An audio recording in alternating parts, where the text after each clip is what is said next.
At 2:07 a.m., the dashboard blinked like a tired lighthouse, and I knew the bridge I built would either carry them or vanish beneath their feet. By sunrise, my name was removed, my access revoked, and the platform they praised began to stall on whispers I used to calm. This is not a confession. It is a map of cause and consequence, how a company mistook quiet competence for a disposable part, and how leaving precisely, deliberately, became the loudest act I ever made.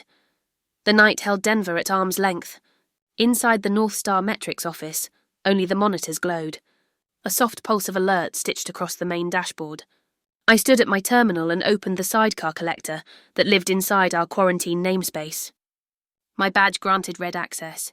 My token carried limited scope. The guardrails were deliberate. The bridge was temporary. I had built this bridge during the last major incident. The vendor truncated stack traces. Our primary collector lost context at peak load. The stopgap was approved as an exception during the incident call. The CTO gave verbal consent in writing through Slack. Legal logged the exception number in the ticket. We would take it through the change advisory board after the quarter. Then the roadmap shifted. The bridge remained. I documented the boundaries. The sidecar never executed writes to production data. It streamed telemetry, preserved traces, and mapped feature flags to error families. Its purpose was traceability, not control. It reduced the time to root cause from hours to minutes. It kept nights quiet. It also reminded me that quiet is not a promise. Quiet is a grace. North Star Metrics sold clarity to other companies. Our platform turned motion into measurement and promises into dashboards. The pipeline touched $385 million in annual revenue across our largest customers. The board expected less variance before an upcoming merger. An external SOC2 audit sat on the calendar, like a date that would not move. Everyone repeated the word discipline. Everyone also asked for one more feature. On paper, I belonged to the integration team. In practice, I stood between 4 vendors and a brittle stack that was still migrating from monorepo to multi-repo. I did not own the core platform. I did not deploy to the main clusters. I owned the part that made separate systems speak the same language on difficult days. It was not glamorous work. It was necessary work. Kelsey Hart arrived on a bright Monday with a clean binder and a fixed agenda. She was the new vice president of product. Her mandate was simple and large. Reduce risk. Eliminate shadow tooling.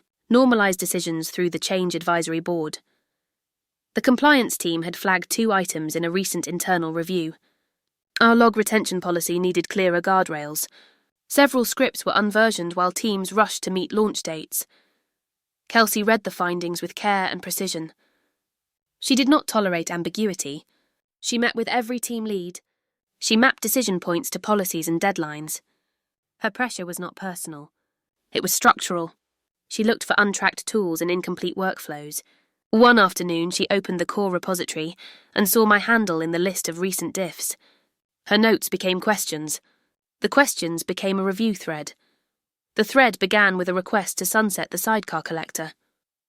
She asked for a date and a procedure. Dr. Nathan Cole, our CTO, asked for a parallel track. He wanted to avoid unnecessary production risk during the M&A season. I proposed a timeline. We would move the collector behind official configuration, shepherd it through CAB-E, and cut over after the release train stabilized. Jamal Price, a junior back-end engineer, confirmed that several pipelines relied on the feature flag mapping for safe rollbacks. No one argued with the goal. We argued with the sequence of steps. A week later, I received a message with my name in the subject line. The title used the language of caution. It cited a public repository that contained a small parser I had written under an MIT license. The code did not include company material. The tool was independent. The compliance note said it could create the appearance of a conflict. The message also referenced scope. It said my recent participation in core diffs exceeded my assigned role. Kelsey had copied legal. Erin Wu from legal added policy language about outside contributions. I read the email twice, then read the attached clause. The text was firm and vague at the same time. The all-hands alignment call began at 9 o'clock. 32 faces appeared in neat squares. The company looked both tired and hopeful. Kelsey spoke with authority and calm.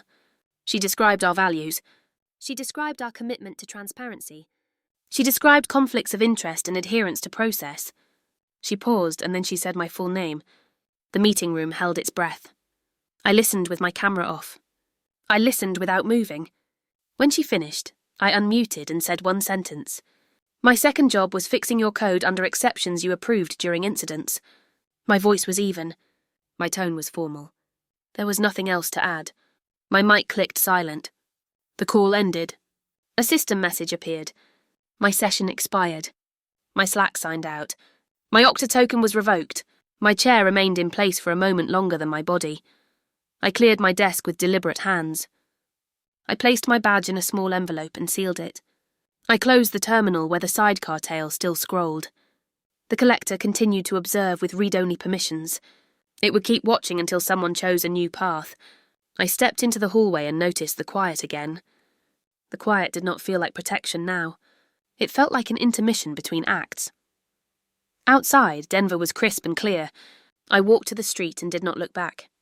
I allowed myself the space of a single block before I checked my phone. No messages from friends. No messages from managers. No messages from anyone who would make this small departure feel large. I turned the screen over and put the device away. A deep breath became a simple ritual. In the war room I had left behind, a chart lifted by a narrow degree. The login service reached for stability and missed. A timeout counter ticked upward by a small step, then another. The DevOps rotation noticed. A restart was issued. The counter paused, then continued. A rollback command reached for an artifact name that had been deprecated during the last quarter's release train. The pipeline returned a failure with a clear reason line. The message was technically precise and emotionally neutral. 5 minutes after my access vanished, the alerts changed colour and tone. Nothing dramatic. Only a subtle accumulation of friction across several services at once.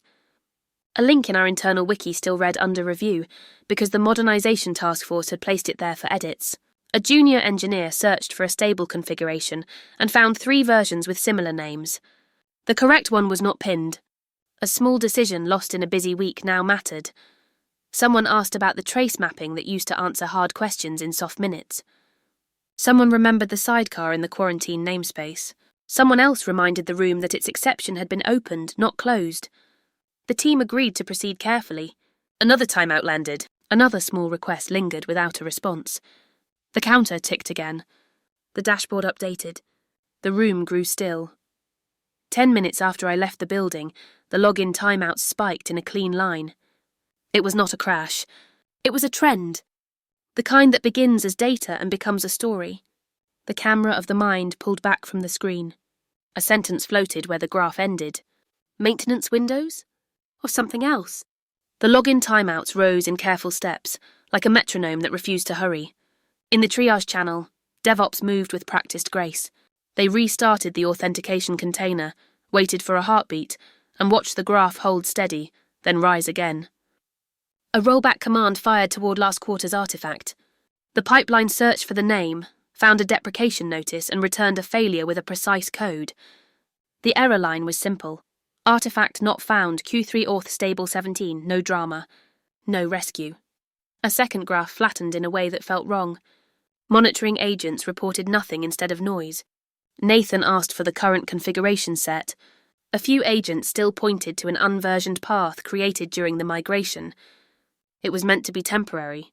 It had also avoided the last review, because the team had been moving a release date. The room accepted that truth in silence. No one blamed a person. They blamed a week that had held too much. Jamal opened the wiki to locate the stable config page. He found the banner before he found the content. The banner read under review in a careful font. The modernization task force had placed it there for edits. He looked for a pinned backup and found none.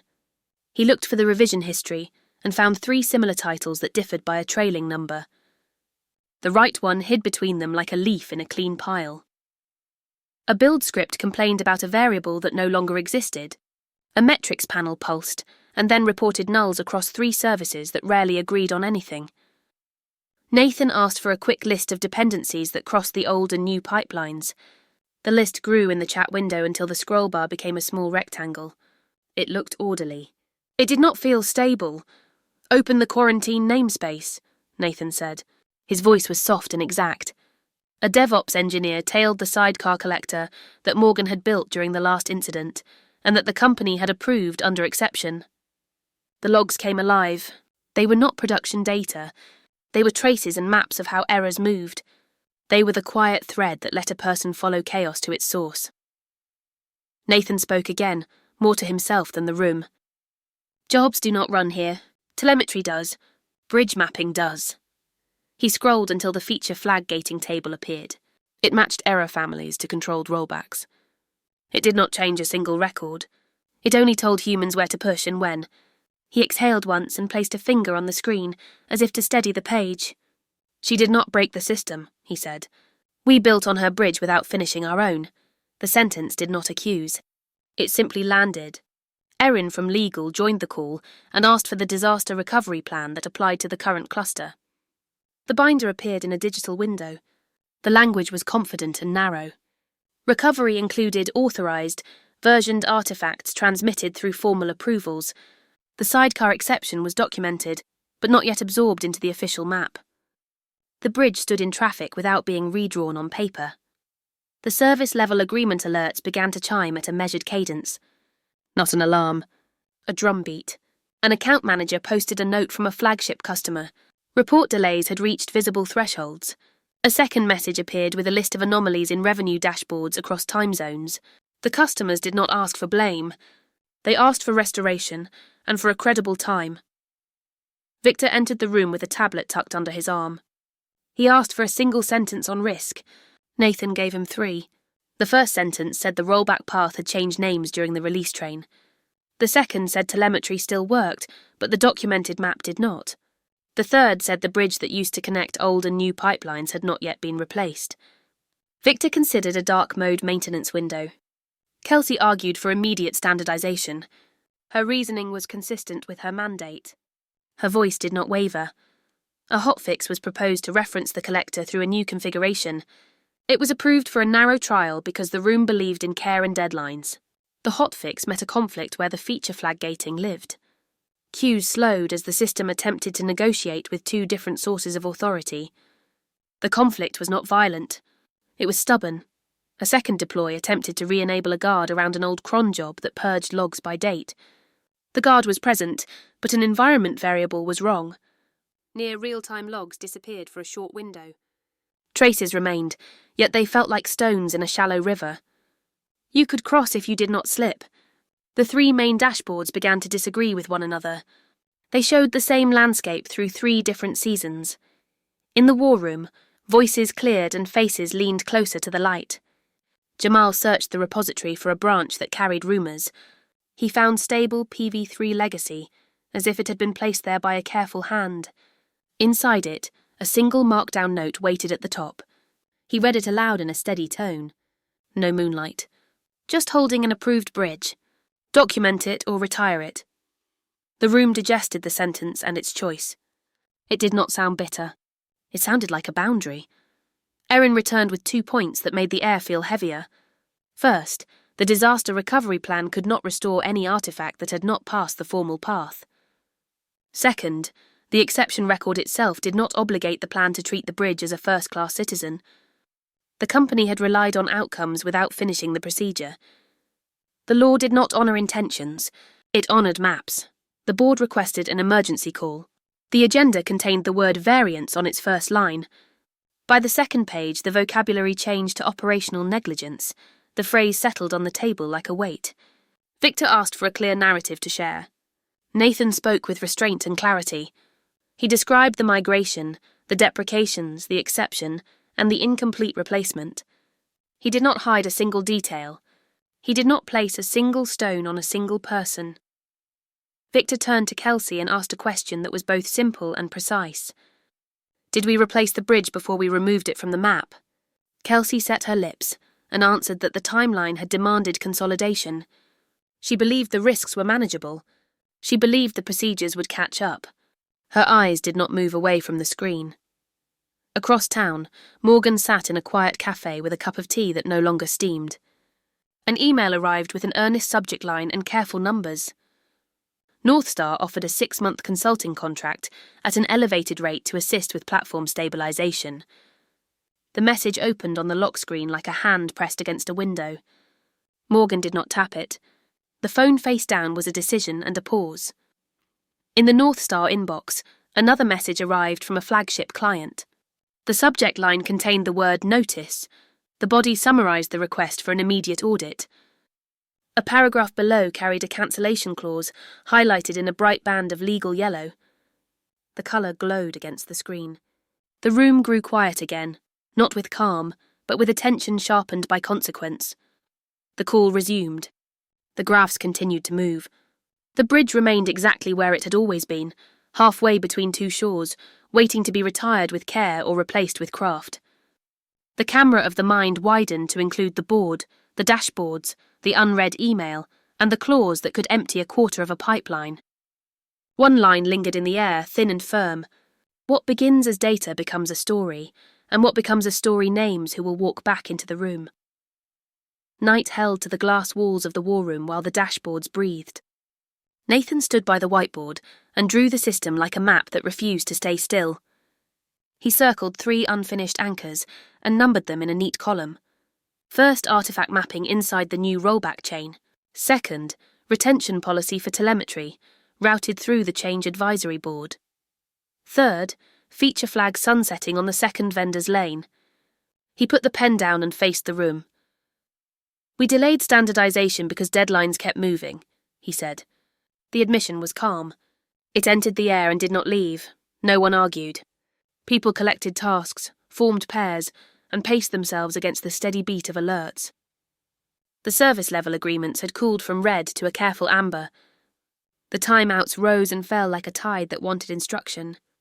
The sidecar collector continued to observe in its quarantine space. It did not command. It recorded. It drew threads between events, and those threads let the human eye decide. Across town, my tea had turned lukewarm. The cafe held a low tide of voices and porcelain.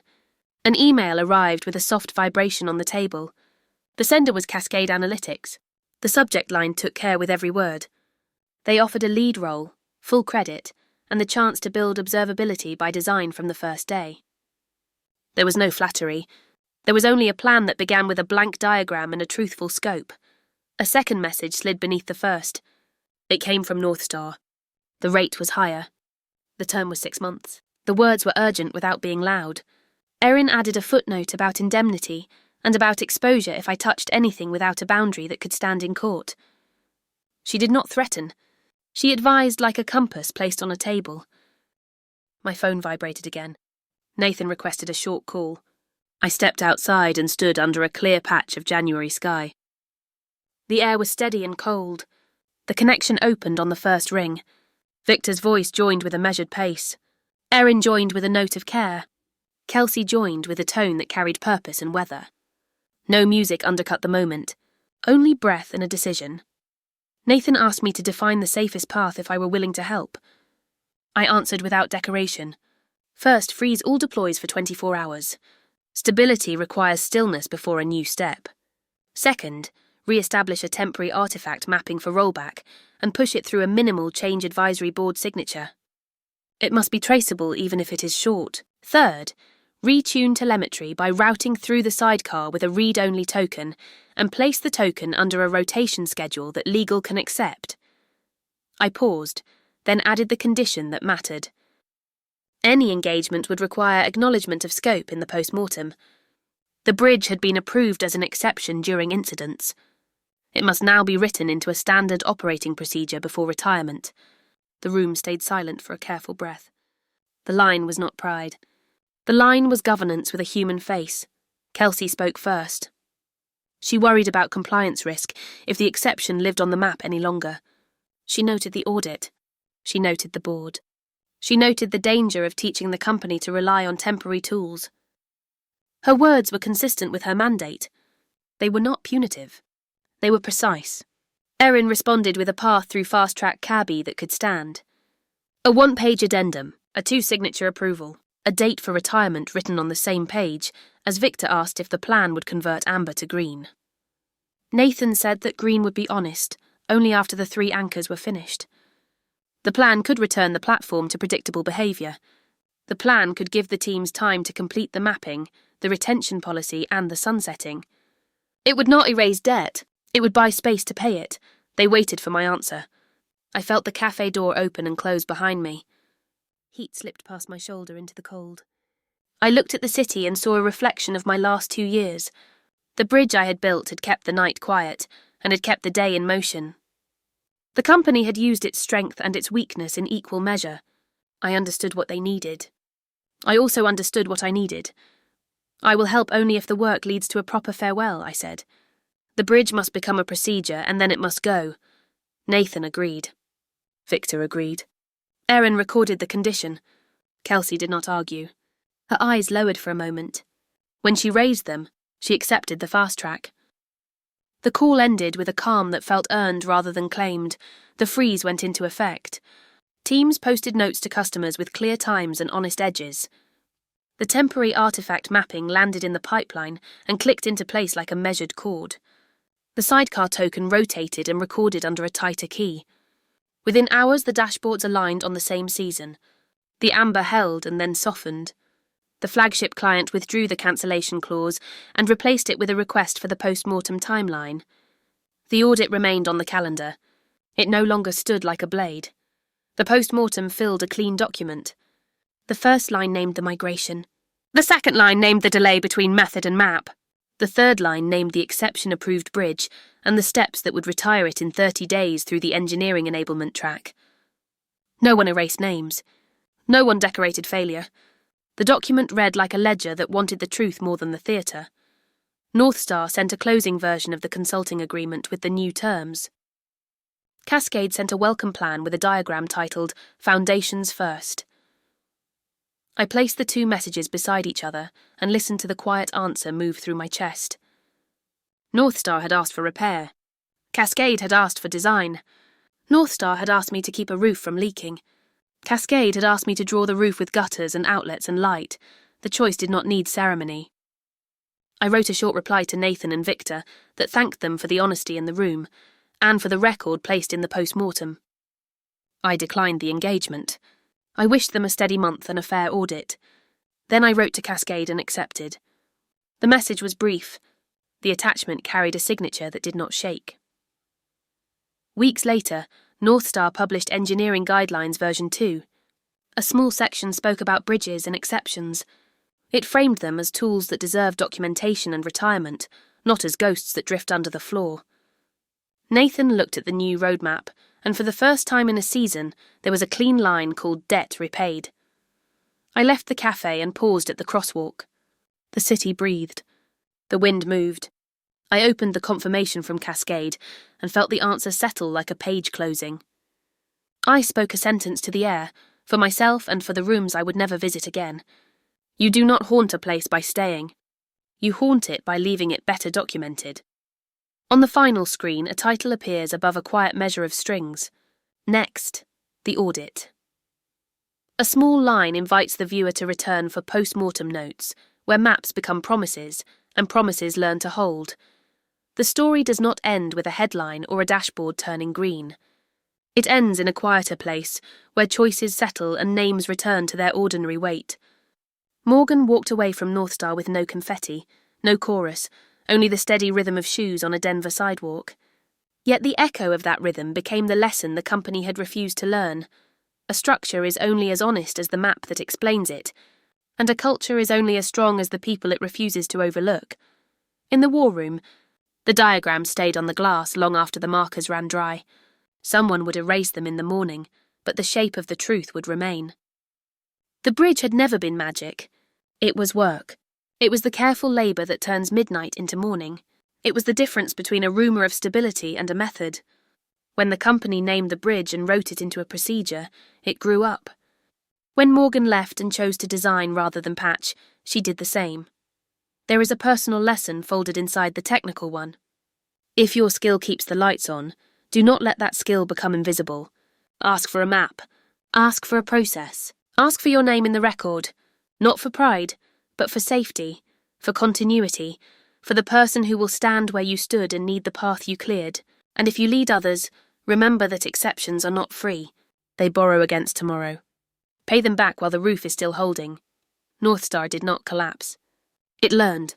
It put debt on a schedule and turned apology into architecture. Morgan did not return. She chose a place where foundations begin at day one. In that fork of the road lives the story's quiet courage, not revenge, not spectacle, but the decision to build a life that will not disappear when the meeting ends. If this journey spoke to you about hidden work, about leadership, about the cost of pretending that a bridge is a destination, share a thought below. Tell us where you have stood and what you wish someone had put in writing for you. Your words may become the next map for someone who is walking in the dark. If you would like to follow more of these stories, where outages become parables and parables become practices, consider subscribing. It helps us keep the light steady while we keep telling the truth. Until the next chapter, may your systems be documented, your deadlines humane, and your name written where your work already lives.